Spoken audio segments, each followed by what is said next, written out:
125 amendment बिल जानाय लोगो लोगो बेवहाय आरोबाव इन्ट्रिम जागोन आरो 3 एमपि दङ मानो सिफाया जों मानोथो एमपिखौ जरजबस्ति फाथायहरदों बिनि थाखायनो फाथायदों जे 6 मासनि उनाव जोंनि सुक्तिकारिफ्रा इन्टिरिम खालामगोन बे फाइनाल बे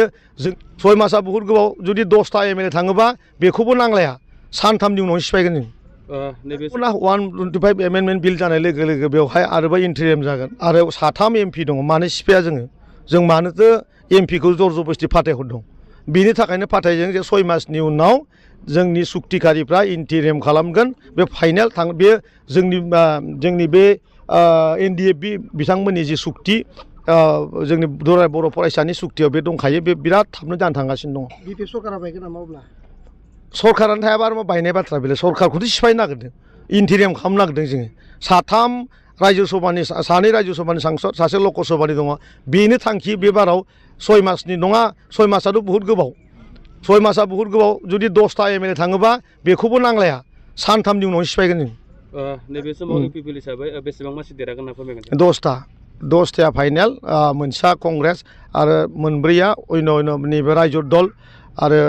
ओरैहाय बिजेपिनिबो 2 थांनाया बेबायदिया दासान्दि परिचय बे आरोखि जिहेतु नोंथांखौ बिसायख'थि फोसावजिं खालामनायाव माखासे मोसानानै माबा भाइरेल जाबाय थादों आंथ' बिन्दास मानसि आं बिराद बिन्दास मानसि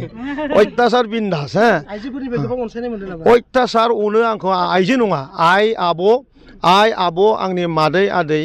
आंखौ बिराद अनो आङो बेवहाय हारसिंनो माने बे ओनसोलाव आङो बारजों थाफायो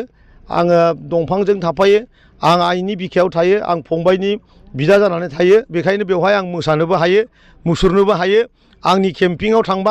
आंखौ रावबो केम्पिं खालामनो होआ रावखौबो रायनोबो होआ जेबो बुंनोबो होआ खालि गान खननानै बैसागुआवबो खाथिखाय रंजानो लुगैयो हारसाफ्रा हारसानि गान खननो होयो बर'फ्रा बर' बैसागु रंजानो होयो बे आंनि दासान्दि केम्पिं जागासिनो दं नैबे समाव सार बुंबावदो दि दाखालि बावैसो नोंथाङा दि सल'पलटाय सासे बारि जायनि स्ल'गान खालामदों बे समाव बिथांमोना होनदों दिसपुराव थाङाबासिनो दिसपुरखौ बुङाबासिनो बे सोदोबखौ मानो बुंबाय थादों दिसपुरखौ जोङो 10टा सिट लानानै जों मोनहैनानै दंखायो जों मिथिखागौ बे बाराव दिसपुरखौ जिहेथु जोंनो सलायगोन बेनिखायनो बिनि उनाव जिहेतु बिटिसिखौ सिफायनांगौ ओंखायनो बांगालफोरखौ बिथांमोननिफ्राय परिचय होनो जिहेतु बांगालफोरखौ बिराद थगायदों नालाय हानि पाट्टा होगोन होनदोंमोन नालाय दा बेखौहायनो ओंखायनो जोङो बिटिसिखौ आगोलाव सिफायग्रोनो नागिरदों बेनिफ्राय दिसपुरावथ' जोंनो थाहैखागोन बिसा जेरावबो जायगा गैया आरोखि जिहेतु बिपिएफनिफ्राय माखासे बुंबाय थादों राकेश ब्रह्मआ बिथाङा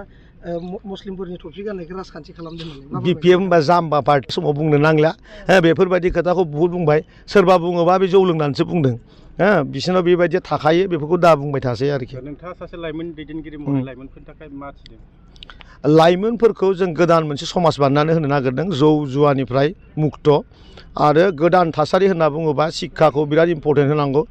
आइएएस अफिसार बहननांगौ एएससिएस बहननांगौ आरो गावनो गाव इन्डिभिजुवेलि मावनानै जानो हानाय जिखिनि खामानिखौ प्रमद बर' बिथांनि समाव स्किल ट्रेनिं होनायनि मोनसे बेवहाय मोनसे माने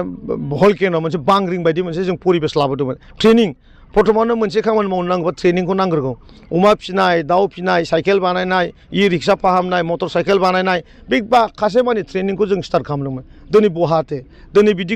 खोनासंनो मोनलिया दिनै मा खोनागोन माने गावबा गावनि 2 लाख फैसाखौ सासेनाव सोनानै जाजोबनाय 10,000नि फैसाखौ 3,000 खरि लाग्रोनाय बेफोरबायदि खोथाया दा बिराद रिउमार आरो जुवा फाथिनाय दानिया अबेबा मोनसे मेला जाबा सिख्लाफोरखौ हाफपेन्ट फिसा गानहोनानै मोसा जुवा फाथिनाय बे बेसेबां माने लासिंसिं कालचार जोंनि बर' जाथिनाव बर' साहित्य सभाखौ दिनैनि दिनाव इलेक्सन खालामहोनाय दा बेबायदि गाज्रि बर' जाथिखौ लासै जे बिपिएफ दोलोआ लांगासिनो दं बे बुस्थुखौ बर' रायजो राजाफ्रा साननो गोरों रायजो राजाफ्रा मोनथिगासिनो दं आरो साननो गोरों रायजो राजाखौ बिपिएफआ हदाय गाफ्लेनानै दोननो नागिरो